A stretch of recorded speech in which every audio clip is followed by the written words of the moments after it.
There are some people who leave behind a legacy that can never be forgotten. When we take a look at the history of Black culture and our people, one name that we all know very well is Malcolm X. He fought for the freedom of our people and questioned the civil rights movement, focusing on helping Black people reach a new level of equality that would no longer undermine our existence. Malcolm X was fighting for our culture and community until his assassination in 1965. Even after his death, the legacy of Malcolm X continues to live on, and today, we still look back at the things he did for our people. The promotion of Black empowerment that came from Malcolm X has made him a one-of-a-kind person, someone we will never have the privilege of having in our community again. He meant deliverance for my people, and I hope we all walk in the same footsteps. In this video, I'll be guiding you through the life of Malcolm X. We'll start with how he came to be Malcolm X, what he did for the Black community, his work as a Muslim minister, and take a look at how things ended with an assassination when he was just 39 years old. To truly understand the legacy left behind by Malcolm X and how he rose to a position of power, we need to go all the way back to his childhood. Born on the 19th of May, 1925, as Malcolm Little, he was the son of Earl Little and Louise Langdon. Malcolm was born in Omaha, Nebraska, and he had 6 siblings. He was the 4th of the siblings to be born. Malcolm's father was a Baptist lay speaker. Both his mother and father admired Marcus Garvey, who was a Pan-African activist at the time. Earl, Malcolm's father, was also a local leader at the Universal Negro Improvement Association, where his mother served as a secretary as well.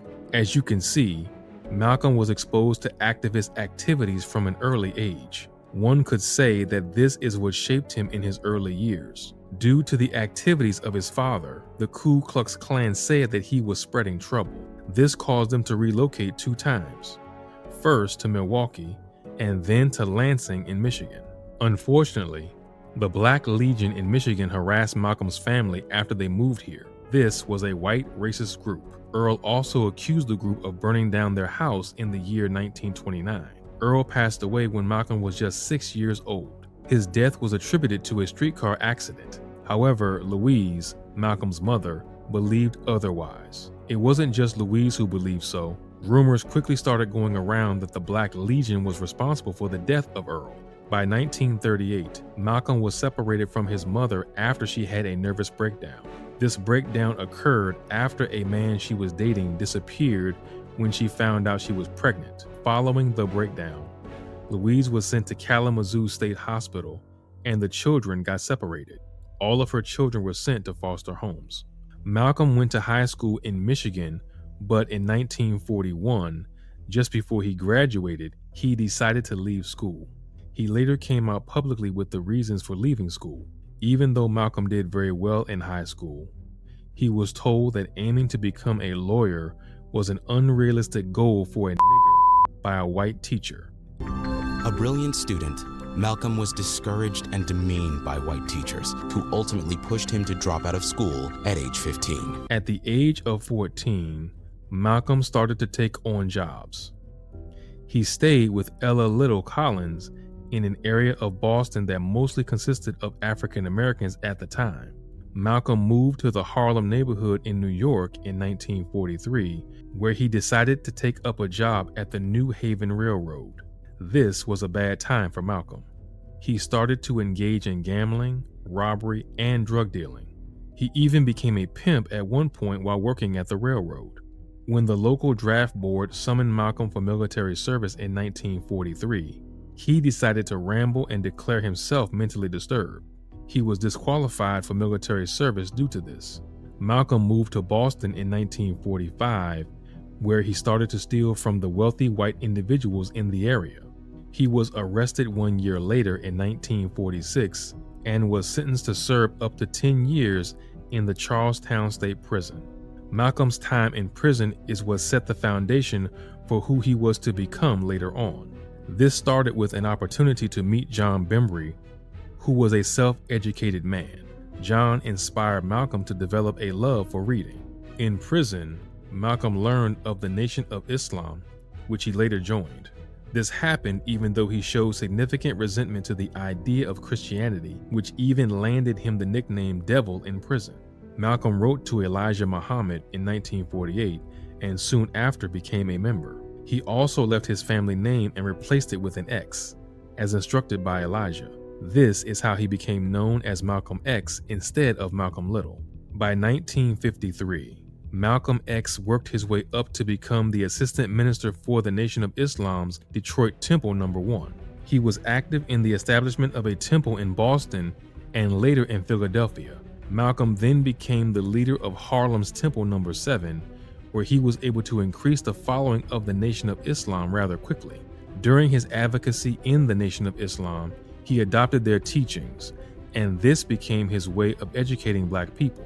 This included the idea that Black people are the original humans and that white people could be viewed as devils. He also believed that white people would reach their demise. Who taught you to hate your own kind? Who taught you to hate the race that you belong to?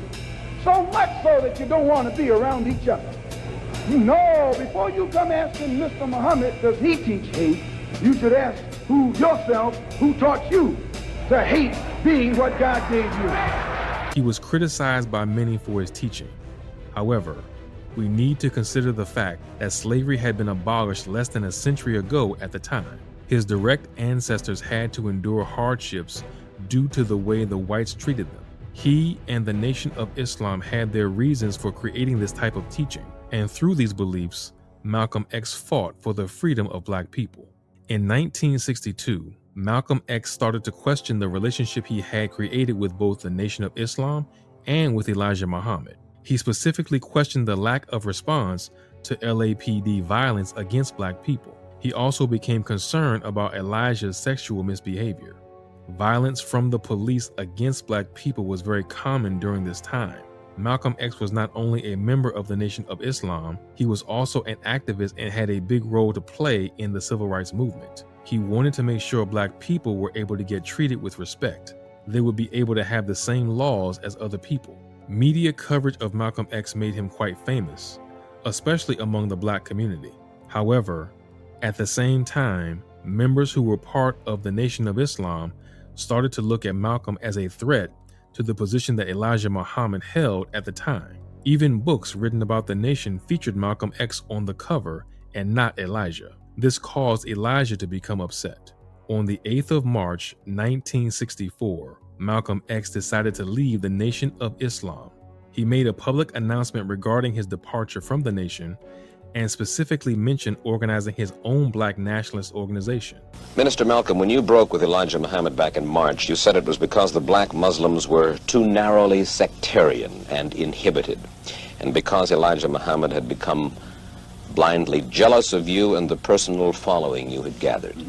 Malcolm X mentioned that Elijah made it difficult for him to work with other civil rights leaders during his time in the nation, and that he would now be focusing on this goal. Malcolm X went on to create the Muslim Mosque and the Organization of Afro-American Unity. He continued with his teachings and made several public appearances where he opposed white supremacy and taught Black people that they had to stand up for themselves. As an activist and civil rights leader, Malcolm X visited several locations, including Mecca, Cairo, France, and the United Kingdom. The Nation of Islam started to send Malcolm X death threats, especially when the conflict he had with the nation and with Elijah began to intensify during 1964. When Malcolm X prepared to give a speech in Manhattan on the 21st of February, 1965, someone in the crowd yelled out, "Nigger." They continued with, "Get your hand out of my pocket." Shortly after, a man from the audience rushed forward and shot Malcolm in the chest with what was revealed to be a sawed-off shotgun. There were two other men who also rushed to the stage using semi-automatic handguns to ensure the death of Malcolm X. He was later declared dead at the Columbia Presbyterian Hospital. I heard shots and I saw people crawling on the floor. And so I got down too. Then when I was looking out and I saw someone look in amazement to the front, I knew they had shot my husband. Malcolm X was a legend in the Black community. As an African American revolutionary, he made significant progress to help Black people gain their freedom. Malcolm X also became a Muslim minister as well as a human rights activist throughout his life. Unfortunately, his life was cut short after he was assassinated following surveillance by the FBI.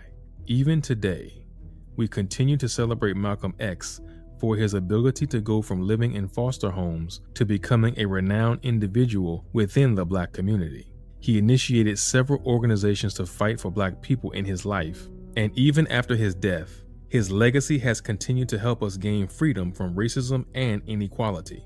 Malcolm X was not only a critical part of our community, but also irreplaceable, which means there will never be one like him again.